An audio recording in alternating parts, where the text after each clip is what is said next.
Uma história sem pontuação é uma grande confusão. Por isso, no programa de hoje, sugerimos histórias de pontuar com texto de Susana Ramos e ilustrações de Marta Neto. Os protagonistas desta história são, claro está, os sinais de pontuação. Mas há exceções, como a Dona Gramática e os 2 dicionários.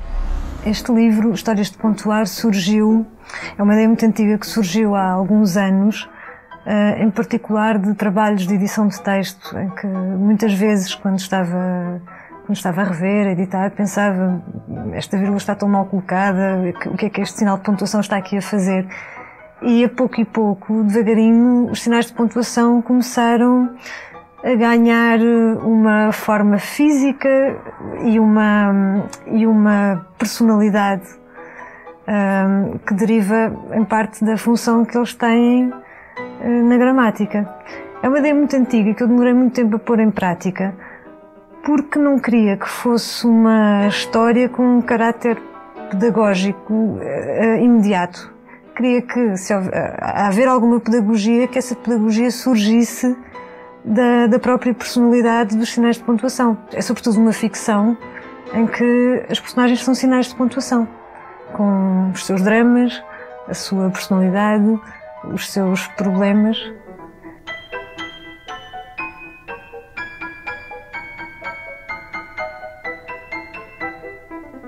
A definição da personalidade dos sinais de pontuação foi uma parte particularmente divertida deste trabalho, porque essa personalidade decorre, como eu dizia há pouco, da função que os sinais de pontuação têm na gramática.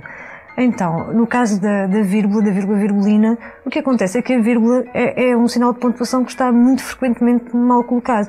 Então eu concebi uma personagem um bocadinho inquieta, um bocadinho nervosa e desapontada com a vida, pela forma como é tratada. Por isso é que ela está um pouco inquieta, é assombrada pela inquietação que deriva do facto de ser uma personagem compreendida.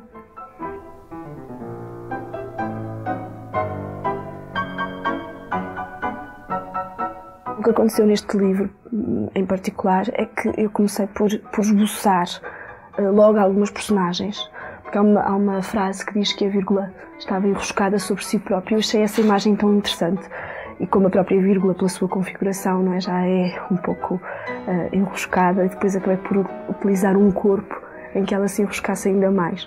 Então, inicialmente, foi muito simples, isto é, a vírgula, o ponto de exclamação, exatamente por essa relação com o texto. Conforme fui lendo, fui construindo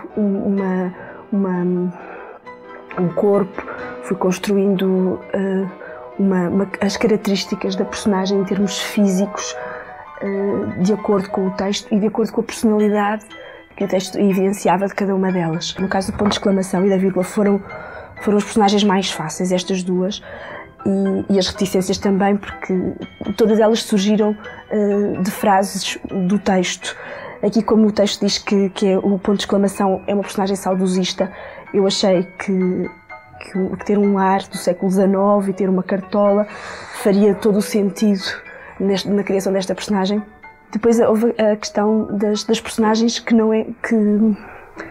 normalmente são livros, não é? E a primeira ideia que eu tive foi então de pensar na Dona Gramática como alguém que defende a língua portuguesa, e nesse caso achei que fazia sentido inspirar na doutora Edith Estrela. O Senhor Prontuário tem assim uns cabelos que lembram um livro aberto, a intenção foi um bocadinho mais... E nos dicionários foi um pouco pela cor, ou seja, escolhi umas personagens um pouco alaranjadas, porque normalmente os dicionários são livros grandes que se destacam na prateleira dos livros, e eu então achei que fazia todo o sentido que eles fossem desse modo.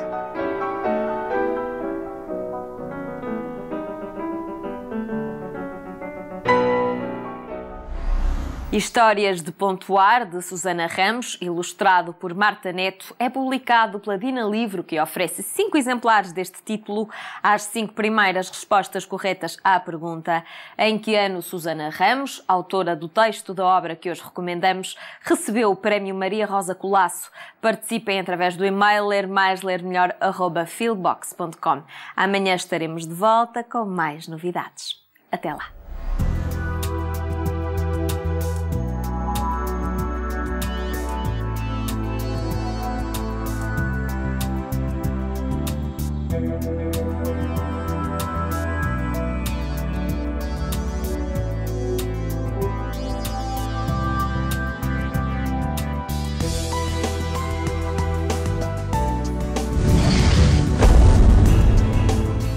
programa apoiado pelo Plano Nacional de Leitura.